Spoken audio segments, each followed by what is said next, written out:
Welcome to the Tea Grannies. I'm Elise. And I'm Araya. Today we're here for our final episode of Season 3, and the topic is a little bit of everything.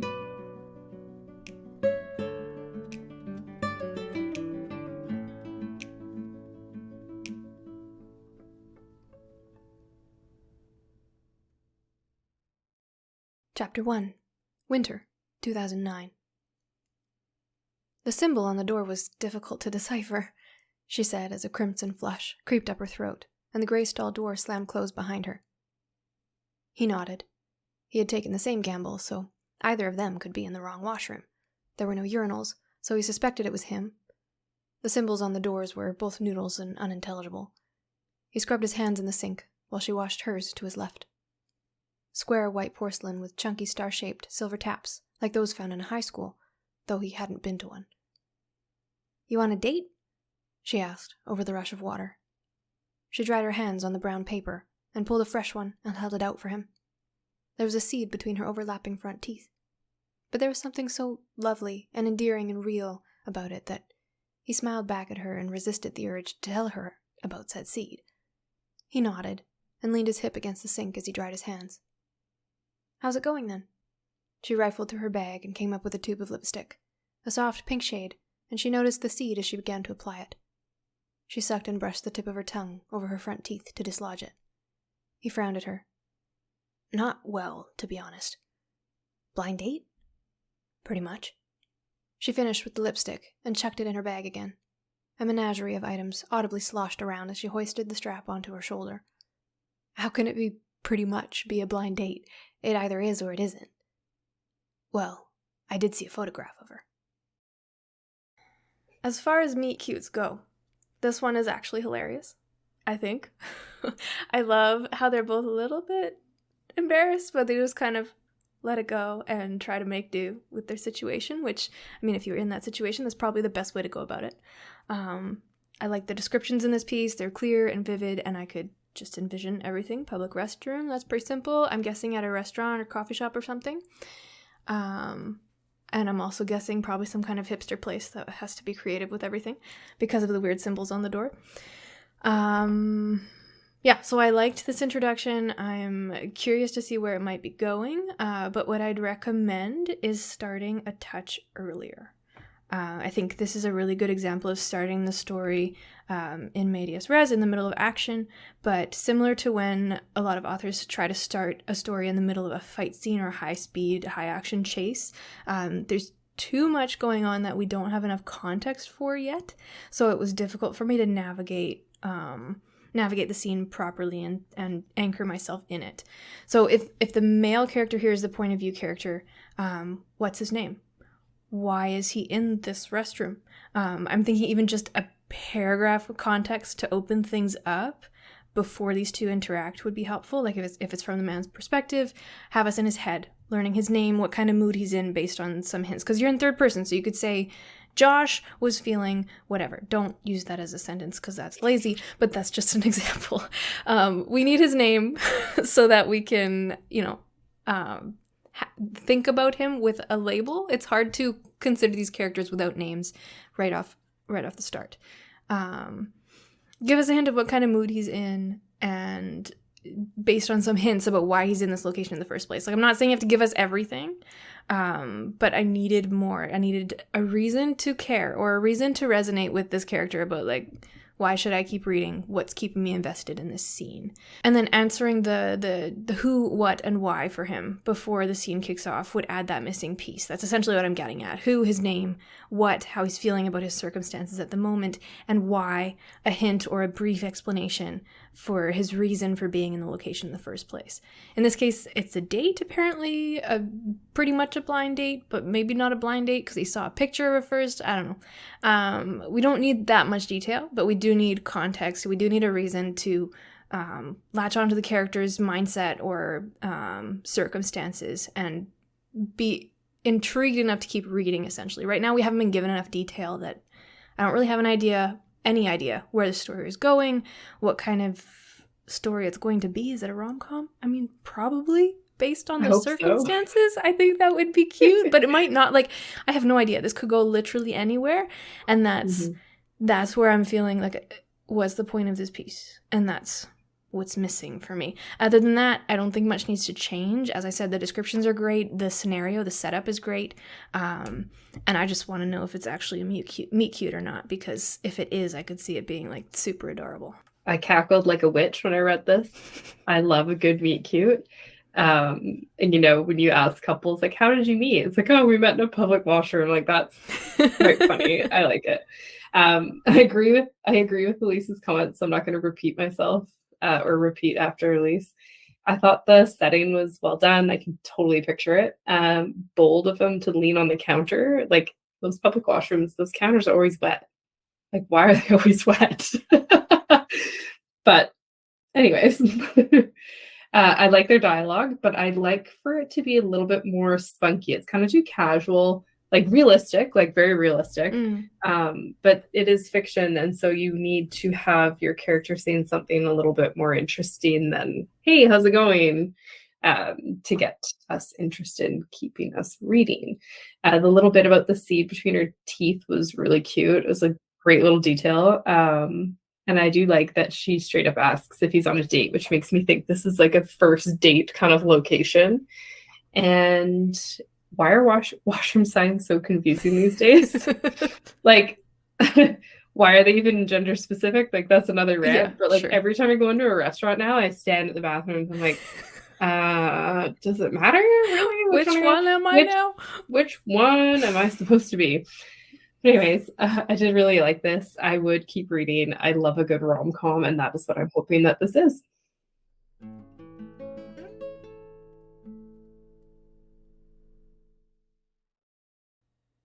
Welcome to the end. The end of season 3. Not the end of the world. Morbid. This is why I don't like. This is it. Yeah, I don't script these things because I didn't realize how bad that sounded until I said it, and now here we are. The end of season 3, not the end of the world. I mean, it could be. We wouldn't know it yet, and that's fine. Honestly, everything's fine. And it's not the end of the tea grannies either, which is lovely and wonderful to know about, because that means that, like, oh, I'm going to be doing something very specific next year in 2023, and I never planned that far in advance. So this is weird, and I love it. But yeah, this is the final episode of season 3, and as we were kind of getting ready, our notes for this one, we got a little nostalgic, as people do, and I think that suits the granny vibe. Like, okay, we get to tell stories about how nostalgic we feel. That's what it, growing up is all about. So, we're not gonna like go super deep into this and make y'all bored, but we did want to just kind of recap a little bit what we've talked about over the last couple seasons and where we're headed, what we're up to, what life looks like between now and whatever comes next, whether that's the apocalypse or season 4, I don't know. Whichever comes first. Exactly.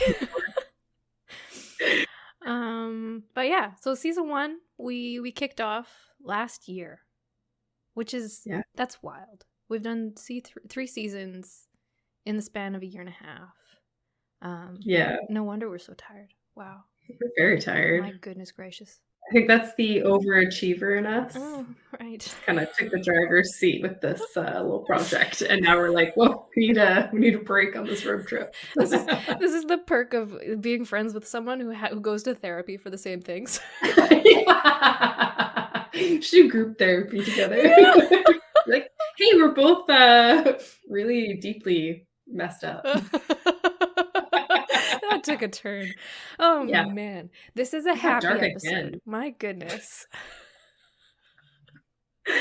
But no, we want to make space for all of the emotions of life, just maybe not on live audio. So season 1, a year and a half ago, we had a like psychic brainwave where we were like, we should do a podcast. Wait, you want to do a podcast too? What the heck? Neither of us like people or talking to people, but we want to talk to people online for weeks at a time and do a podcast. Yeah. That makes sense. Social anxiety, hi. But here we are, 3 seasons later. So, something worked, and maybe it's that online medium of We get to talk to you, but we don't have to look at your faces. It's like public speaking without the part that's actually really scary. Yeah, without the public part. Like, yeah. If we mess up in this episode, we will cut it and we won't release it to the public, and no one will know. No one will know. And we delete those records. We delete all of them. Except for the ones that I save for posterity, but I won't tell you which ones those are. I'm kidding. I'm not trying to make you hate me. I need you on my side. We need a blooper episode. We do. I need to like go through and collect some excellent tidbits because there are some good ones. But anyway, season 1 was all about getting started. We went over everything, I want to say, from drafting to editing to publishing. Is just getting into writing, and what does that look like for you, and what are your options, and what are some strategies. And we talked about scheduling, like we talked about checklists, my favorite topic. And I mean, that in hindsight, that doesn't sound super exciting. It's not like we're doing like a true crime serial drama or anything here, but no one's coming to this expecting that, so there's some comfort there. And then season 2, we kicked it off in November 2021 with National Novel Writing Month, and all of our tips and tricks for that time, which is coming soon. Already. It's almost upon us.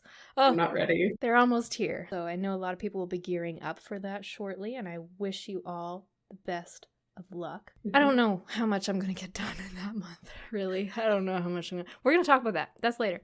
We'll get there. We will. But Season 2 was really fun. We went through Nano, and then we talked about craft and story building, point of view, character building. We did an episode where we interviewed Eileen Cook about villains, and that was just super fun. Chef's kiss. That was brilliant. So wonderful. We talked about romance as a genre. Like that's the only genre we covered over the course of our 3 seasons.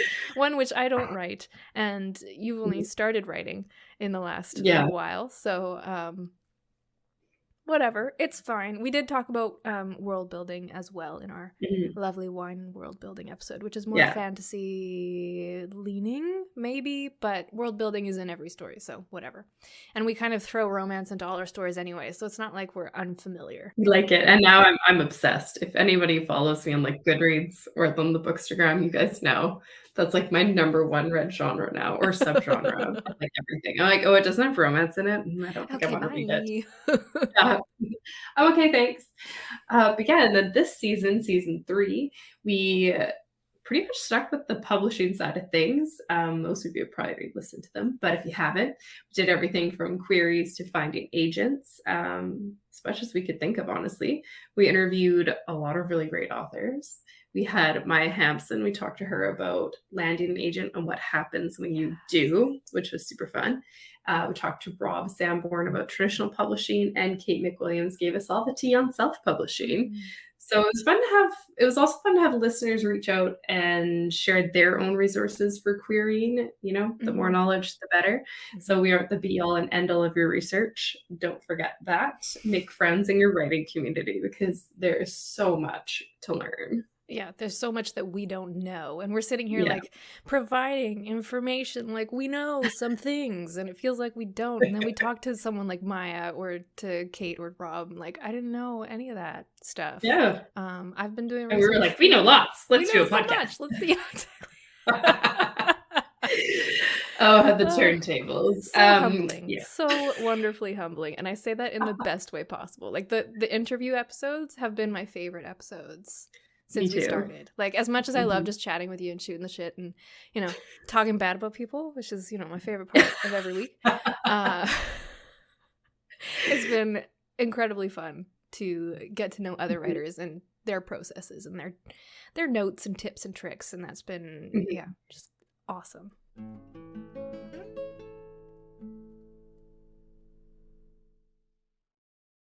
So first and foremost, Elise and I will be taking a break. This is not the end of the Tea Grannies. We are going to do a season 4, but most importantly, we are taking a break. We pretty much did our first 3 seasons back to back, and we haven't had a chance to focus on our own projects. So we're going to take a break, and Elise is going to tell us what she's going to work on while we're doing that. Put me in the hot seat, why don't you?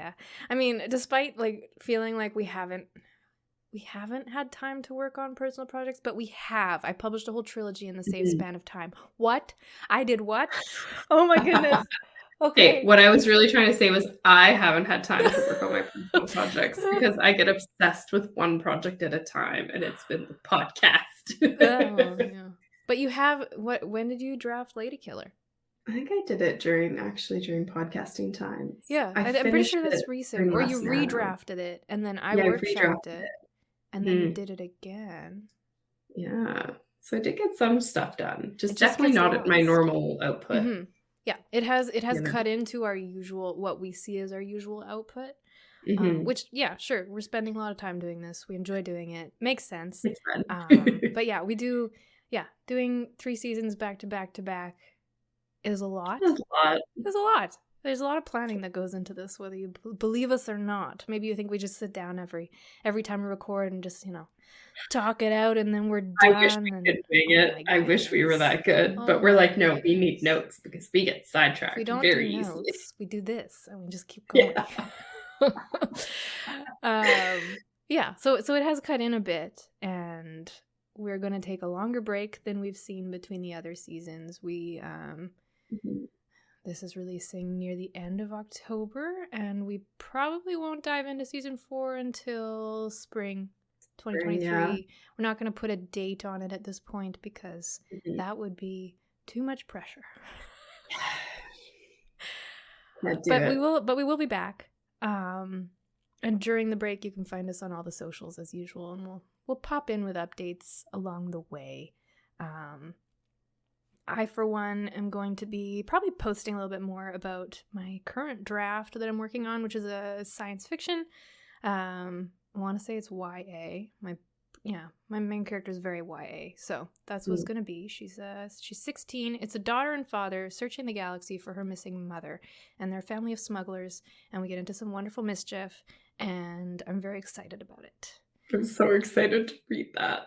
Very excited about it. I've never done a sci-fi before. The best I've done was like Star Wars fan fiction when I was 14, and we don't talk about those days anymore.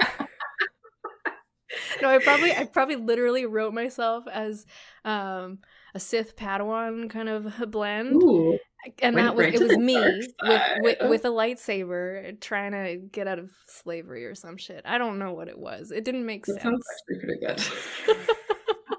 I love Star Wars fan fiction. I love fan fiction. Everyone that listens already knows that about me. I love it, and I'm not ashamed. Yeah. But anyways.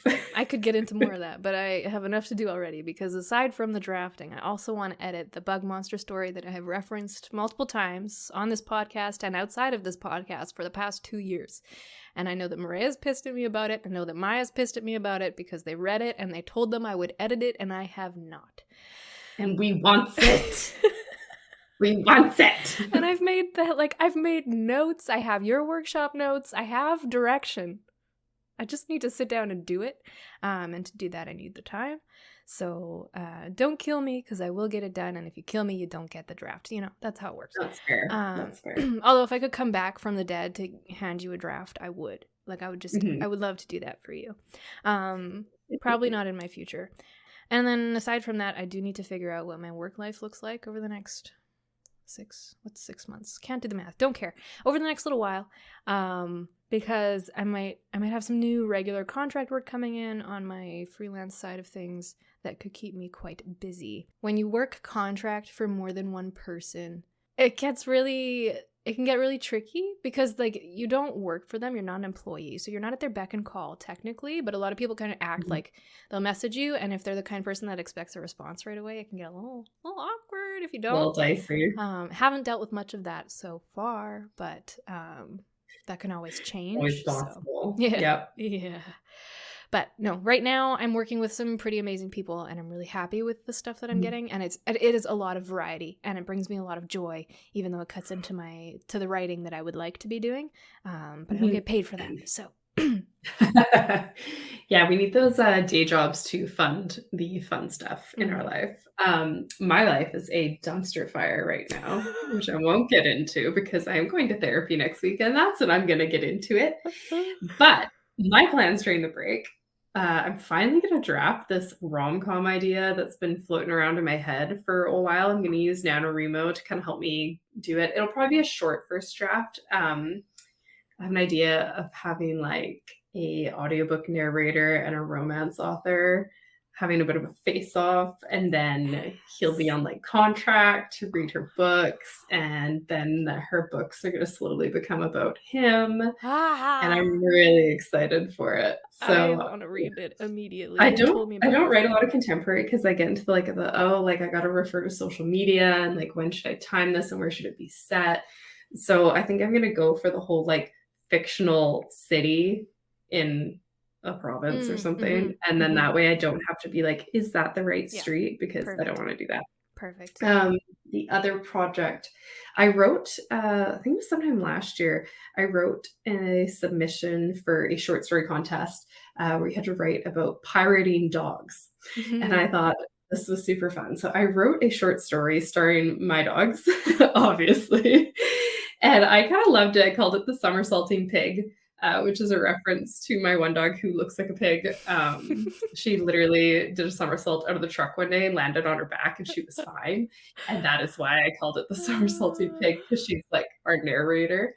So I've been thinking about rewriting that and expanding it a bit and self-publishing it just as like my little experiment so I can get a feel for how to do it. And yeah, and I'll dedicate it to my sweet senior dog Lucy, who passed away in the end of August. So that's kind of on my plan. We'll see how long the draft takes me. And then, like I've been saying, also like Elise for so long, I am going to edit my Pride of Joy, my Lady Assassin story. I keep saying I'll do it, and I keep getting all this feedback, and I have 20 pages of notes from Elise that I need to like bravely read one more time and then edit. But I just haven't felt ready yet, but I will. And that one's a fantasy romance. We got a cinnamon roll of a love interest and lots of stabby fun stuff. So I'm pretty happy with that one. And then last but not least on my list is I'm going to try and relax and get some downtime in. It was very dramatic, like soap opera gasp right there. You're going to try to what? I'm gonna try a what? Yeah, it's definitely, I'm really bad for running myself into the ground, getting really burnt out. So my goal is to just sort of give myself weekends again, like stop trying to fill my weekends with writing, Bookstagram, podcast stuff, and slot that in during the week. So we'll see how that goes. Yeah, I had a span of about like I want to say 2 to 3 weeks over the last couple of months where I had weekends. Like I had them, and it was like, oh, this is what it feels like to stop working on to have a weekend. This is most people's reality. It was shocking. It was very nice, and then I promptly filled them up with other things, and I have not been taking weekends like I'm supposed to be doing. So I'm trying to get back to that. Maybe we can help each other. I really like this. No. Oh, we're the worst. But that is our plans for during the break. And then Elise and I were chatting, when we were talking about doing a tea break episode, we were like, maybe we should throw in some book recommendations, especially for the people that don't follow us on Bookstagram and don't see all my fangirling over what I'm currently reading. So we're going to hit you guys up with some book recommendations. All of these are badass, amazing, super well written, 5 stars. So if you're looking for books to read for research, we included a few different genres. So Elise is going to start us off. Current recommendations. I just want you guys to know that we change our recommendations like often depending on what we've read. This is where we are at right now. Right now, in this current time, and a few months from now, I'll have a completely different list, but that's okay. Same. These are still amazing, and they still will be. But no, I was going to say, I'm really proud of myself for the variety of genres that I have included. Me too. Out of the 5 that I'm going to talk about, there are only 3 fantasy. So it's still more than half, but it's still better than usual, okay? The first one that I think I've been hyping this one. I read it near the beginning of the year, so I've been hyping it for a while. I read it as an audiobook. I got really into audiobooks in the last year or so.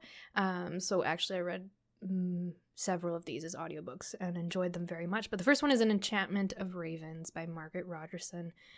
She also has a book called Sorcery of Thorns, which I enjoyed very much because it's about a girl in a library with lots of books, and that's a huge theme. So if you like reading, chances are you'll like that aspect of it. But Enchantment of Ravens is not that. It's everything fae. And if you're sick of S.J. Maas and Holly Black and all those wonderful authors that we know and love, but have read too much of, this could be for you, because I was in that space when I picked it up. I was like, do I really want another fae story? Like, everyone's doing it, and they're all using kind of the same elements, and it's all, like, it's different, but all kind of the same. And it all starts to blend together. And then I read this, and it's a standalone, so it's pretty easy to get into, and I was blown away. I thought it was brilliant, especially how the author weaves in the fae aspects and describes them. The descriptions are amazing. It's an enemies to lovers, this human painter named Isabel, and the fae autumn prince named Rook. Those names. Man. So these two characters clash over Isabel's painted this portrait of Rook at his request, and he takes issue with something that she's done with it and spirits her away to have her tried for her crime against him in the fae court. And it was so good. It's so good. I can't tell you how good it was. Just go read it, basically. It's forced proximity. So I should read it next? Well, we were talking about what you were going to read next, which was, it was this one. You should read next. It's a fall read. I'm going to read it. It's a fall read. It's just, it's the Fae Autumn Prince. Like, you can't get more fall than that. And I mean, they do experience other seasons, but it's the Fae Autumn Prince. I'll leave it at that. The book I'm currently obsessed with, and I have made it my entire personality at this time, and I literally was hugging it to my chest and squealing when I finished, which I haven't done. Like, I can't remember the last time I did that with a book. Like, I'm a pretty stoic reader, you know. I was like losing my shit. It's this book called The Undertaking of Heart and Mercy by Megan Bannon. I like that. It is the best book ever. I'm so obsessed with it. It's a fantasy romance, and it's basically like if You Got Mail had zombies. And it is so awesome. And the side characters are so good. And the love interest, I mean, I'm posting my review. By the time this episode comes out, I'll have a review on the Bookstagram page if you want to look at my fangirling review. Like, I loved it so much that I DM'd the author when I finished and sent her a fangirl message. I never do that. I think it's creepy generally. I don't ever do that. But I was actually so excited when I finished. It's like, I have to tell her how amazing this is. This book just like changed my life. Oh, that is so sweet. So you gotta read it. The animal characters in it, oh my gosh, they're so great. And the romance, the spice, it has everything you want in a fantasy romance, and it feels so fresh. I've never read anything like it before. And I read a lot. I'm at over 100 books already in 2022. So when I say that, I really mean it. I'm struggling to hit my goal of 50 books. Struggling. And that's never happened to me before. When my mental health is bad, I read a lot. So you can tell by looking at my Goodreads how poorly or how well I'm doing. I think I do the opposite. When my mental health gets bad, it's like I don't feel like reading. Yeah. Which, I don't know. I'm going to read so I don't have to think about anything else. Hence the romance. I just watch TV. That's fair. Okay, I wasn't expecting your top to be a fantasy, because you've been recommending me quite a few just like straight up romances lately. So I was like, oh, it's fantasy. Okay, now I'm good. I'm ready. I want to read it now. I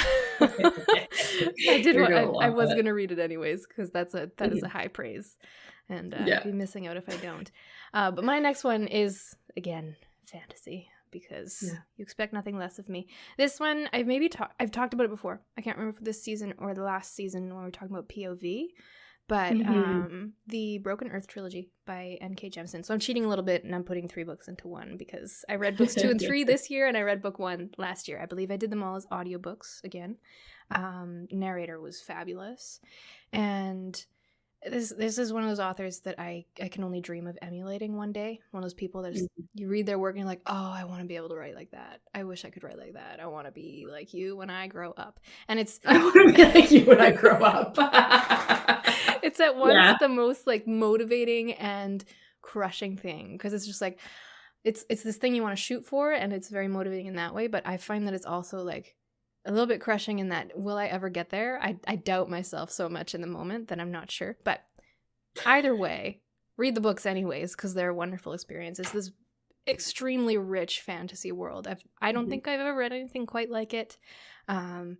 It's told between several POVs, and one of them is in second person, which some people think that's a bit weird, and I thought it was at first too, until I realized how it was all coming together, and the way that second person narrative weaves in with the rest of it and how it's explained over the course of the trilogy is just, my mind exploded. It was incredible. If that alone is not enough, the trilogy follows a mother who has lost all of her children in a few different ways, and she's torn between the idea of saving the people around her or destroying them for the abuse that they've heaped upon her for all of her life, for the abilities that she was born with. So it's pretty dark and devastating, I would say, as a narrative, but that's very fitting, and I think this author does it amazingly well, and I wouldn't have it done any other way, because I don't think it would be as genuine. I've got to read that one too. It's on my shelf. Now we're getting into just a straight romance, contemporary romance. I just read this one recently on Kindle Unlimited, and I sort of read the blurb and I was like, that sounds cute, but contemporary romance can be kind of hit and miss for me sometimes. It can be like, when it comes to characters, I got to be into it. So this one is called The Wrong Mr. Right by Stephanie Archer. I read it in like a day. I couldn't stop reading it. And anytime my husband interrupted me, I was like, I'm reading. Shut up. So the premise is pretty much a shy bookseller asks a hot surfer guy for his help in making her into a hot girl, aka help her find some confidence with her love life. And the thing I also loved about this was it was set on Vancouver Island, and we don't get a lot of books set in BC, like in general, I would say, especially on the island. And so I love that. It was adorable. It was like steamy. Like their relationship was like, it was pretty much like friends to lovers, which is not my usual trope at all. I usually don't like friends to lovers. But they were perfect, and I loved it so much. And I was just smiling like an idiot when I finished reading it. I was like, I love this. And this is actually the second in the series. You can read this one as a standalone. And so I went back and read the first one because I wanted more. And I like that one too, but this one was the best one out of the two. The third one comes out like soon. So I know what I'll be doing when that hits my Kindle. Nice. Okay, so this is not a fantasy. And it is also not a romance. Although there are some, there's some romance woven into it, but I would say that's not enough of a focus to say it's a romance.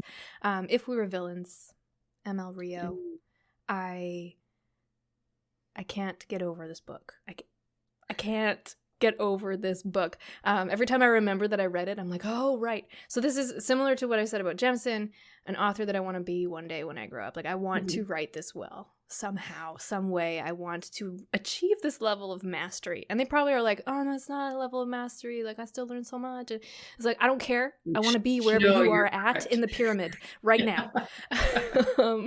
And I'm not going to get there without hard work. So this book, I stayed up until 4 a.m. reading it. Not my proudest moment, but it was one of the ones I enjoyed the most.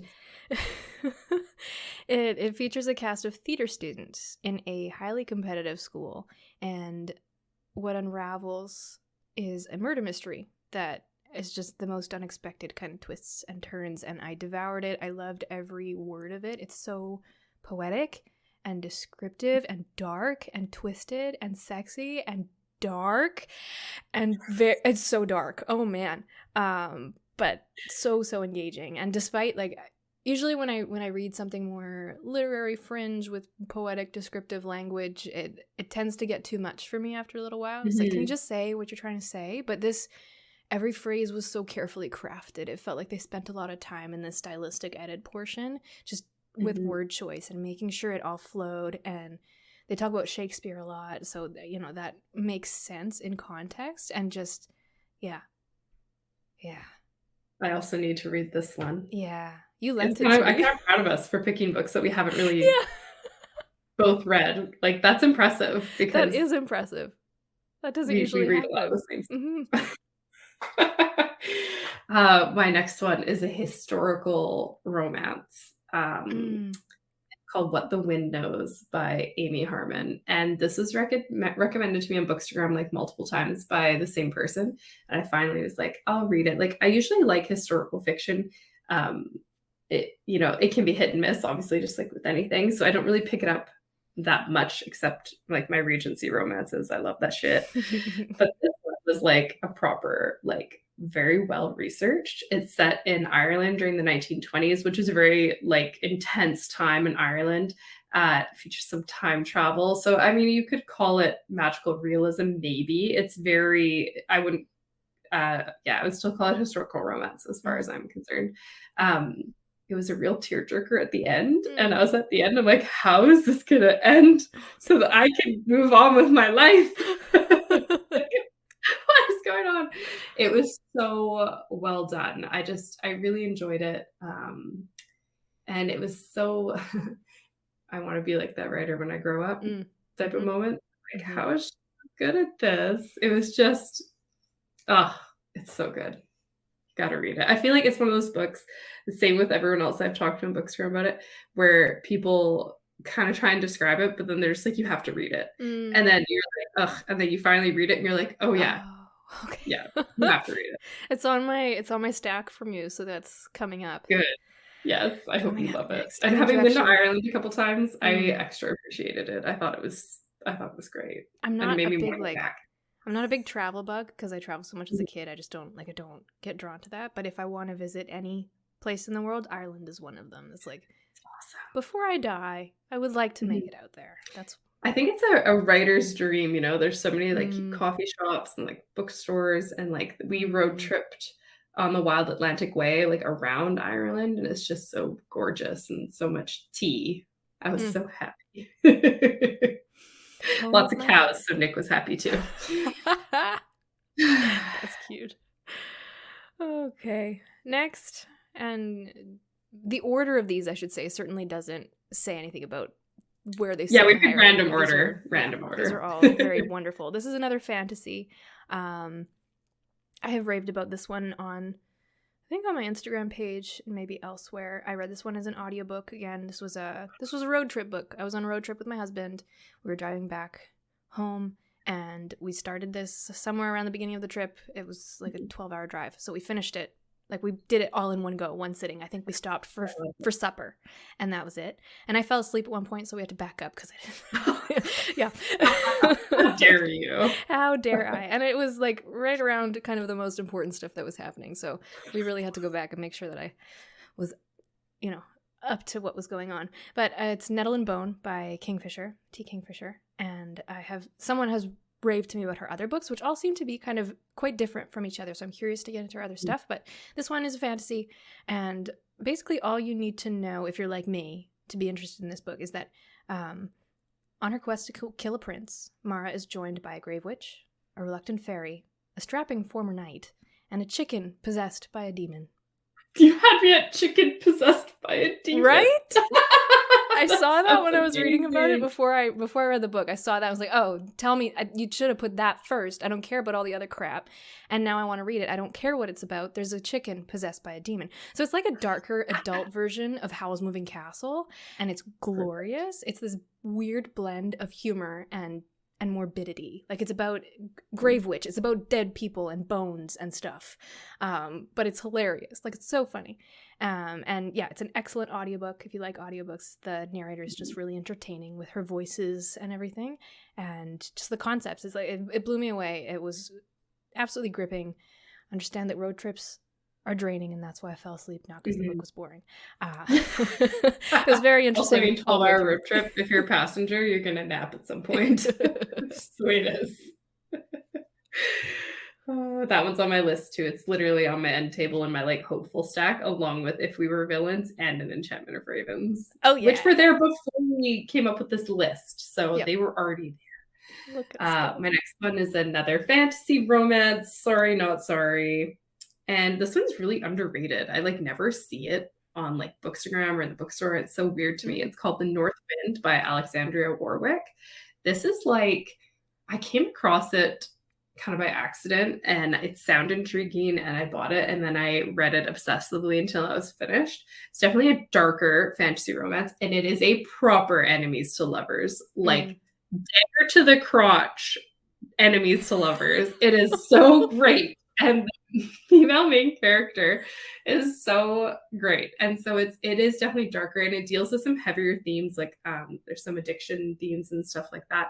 So just be prepared if you're gonna dive into it. It has a really cool magic system. It has a very cool mystery. And it's a bit like Hades and Persephone and Beauty and the Beast had this sort of like dark love child. It is so underrated, and I keep recommending it to people, and I don't know. I put it in your stack as well. Yes, I was just going to say that, and the last one with the Wind Nose. Those are both kind of like upcoming. So The North is a good like autumn read, so I would definitely read it soon. And yeah, I was just very happy with it. When it was over, I was like, how is no one talking about this book? Why aren't people as obsessed with this book as they are with like ACOTAR and like all those other books? Well, isn't it an indie? I think it might be, yeah. It's so awesome. And I've shared it on our page before, and I'm probably gonna have to share it again and be like, did you not hear me the first time? Read this. Yeah, maybe after I read it, we can do kind of like a tag team review it and make it explode. Promo it up. Sounds like I'm gonna really like it. I started using Storygraph instead of Goodreads lately. Okay. And I mean, I use both. I update my reading on both, but I'm just mostly focusing on Storygraph, and that's where I care about things, because it, as you rate and review different books, it starts tracking like the types of book you read. So in my summary, it tells me you tend to lean towards adventurous, dark thrillers that are fast-paced. Yeah, those are kind of the I think it was something like that, but dark was definitely in there. I was like, oh yeah, well. It wouldn't know what to do with me. It'd be like, so you like fluffy contemporary romance, steamy Regency romance, dark fantasy romance, also the occasional historical fiction. You're weird. Yeah. I think it takes like, if you read, you like romance. It's gonna tell you like romance because you probably read a lot of short ones, so it looks like you read more of that than anything else. But just because they're shorter, you read them faster. So that's where the stats kind of lie. They don't lie, but can be misconstrued. But yeah, I'm not. Speaking of romances, Elise has a romance book recommendation. Yes, that is the next one. Is that the only one on my list that's just straight up? Yeah. Yep. That's just the straight up romance. I've been kind of shy of those for the last little while, so you have uprooted my world. Brought you to the dark side, maybe. Yup, can't even deny it. The Love Hypothesis by Ali Hazelwood. I would have stayed up till 4 a.m. reading this. I would have. I was about to, and then I was stupidly smart as a good responsible adult, and I went to bed at 1 a.m. instead. I cut myself off, and then I woke up the next day. I think I like got ready, ate breakfast, sat down, and read until I was done. Like there was nothing. It was a holiday or something like that, so I didn't have to do anything. But it's like I don't care what else is on my plate. I'm finishing this, and then I'll think about life again. And it was worth every second. It's fake dating, kissing a stranger to get out of a situation. Say no more. Like, give me those tropes. Those are the only tropes I care about. And also, just to add fuel to the wonderful, sexy fire, our protagonist is a woman in STEM doing cancer research, and she kicks ass. Like, she's amazing, and I love her very much. And now I haven't even mentioned the tall, dark, and handsome, broody love interest. So go, be free, and read. Ignore us for the rest of this episode because that's all you need to know. No, you have one more for us, but after that, you can just tune out. Yeah, this one I had seen on Bookstagram, and I had it on my list for a while, and it was on Kindle Unlimited. And I was having a bad week. I was like, I need something funny. So I picked up this book called That Time I Got Drunk and Saved a Demon by Kimberly Lemming. And it is so stinking funny. I sat there and read it in an afternoon, like cackling, and I loved it. It's like a really lighthearted, like comical fantasy romance. And I mean, It's what the title says. But there's actually like a big old mystery, and they go on an adventure, and there's like lots of fun side characters and like fun magic, lots of spice, lots of swearing, which was totally up my alley. I was like, they talk like I do. Lots of F-bombs. And yeah, I had such a good time reading it. I read the second one too. It was also funny, but I still think the first one was funny just because I wasn't really prepared for how funny it would be. It was sort of like having a comedian tell you the story. It was just great. That's so fun. Yeah, you got to read it. It's a good one. It definitely got me out of my little slump. It got me out of a reading slump as well. So I would say, yeah, if you haven't read it yet, you should. Nice. It's great.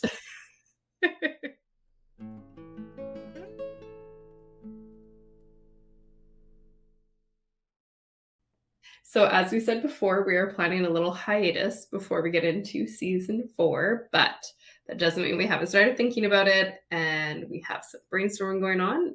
So I thought we'd give you guys not really a sneak peek, but I don't know, a little hint to a few hints. Coming. Yeah, a few hints. Sure, why not? We don't want to leave you in the dark. That's what the Instagram is for, but yeah, we'll do that here too. And yeah, I think we definitely want to do some more interviews. Like I was saying at the beginning, those were so much fun. It's been lovely getting to know other people in the writing community, and we know a bunch of different writers from Bookstagram, and don't worry, you're like probably all on our list. We want to get you all on here eventually. And not even just writers that are published, but writers that are doing other interesting things, or learning about how you start your querying journey, or all those different things, because that's kind of where we're at. It's all been so motivating and kind of heartening to learn from each other. I have a Wattpad writer that I know that I would love to hear from if they're up for it. And yeah, we always love learning about new experiences from other people. And yeah, this is why community is so important and so great. Like even though writing feels very solitary, and yes, you do have to hunker down on your own in your closed office to get the words down, and if you don't do that, you're probably not going to get there. But once those words are out, the sharing of work, the feedback, the beta readers, the editors, the other writers just kind of saying you're not alone and we're all going through this together, that's what keeps us going. So I'm looking forward to more interviews. Those have been some of my favorite episodes as well, even though I always get really nervous. I'm like, hope they don't think I'm an idiot. And then it always ends up being really fun, and I love it. So definitely more of those. I'd like to do a bit of a deep dive into different genres and how there's certain expectations for each genre that writers should be aware of. We could do like fantasy, thriller, sci-fi, and then there's the subgenres, especially like the romance subgenres, fantasy romance, sci-fi romance, which I wish there was more sci-fi romance that wasn't just aliens. Like, I just want more people hanging out in space. Like Hunt the Stars is a great book like that. Except he's an alien, isn't he? Yeah, and the second one he's not. But I was thinking more like, I loved Ice Planet Barbarians, but I want there to be more sci-fi romance that's like a bit different than that. I've binged most of those. I need new stuff. And I'd like to chat a little bit more about craft. But I wonder if we can sneak that into interviews as well, like pick other writers' brains about craft, right? I think that would be... Yeah, look at that. We just came up with that little idea right now. There's so many options. I have some floating in my brain that I kind of want to just like spew at you right now, but maybe we'll finish this, and then we're going to end up having a brainstorming session. We'll stop when, my husband's not home, so we'll stop when yours gets home. Like, real life calls. Anyway, but like I said earlier, we don't have a release date for season 4, but I think you can expect it sometime in spring of 2023. And if you follow us on our socials, we will keep you posted as promised. And that's the tea on the Tea Grannies. It's hard to believe this is our last episode of season 3, but here we are. So please leave us a review. Please, reviews are so important. And don't forget to follow us on Instagram at the Tea Grannies Podcast and on Twitter at the Tea Grannies. Thank you so much for listening. We can't wait to get started on season 4, but until then, happy writing.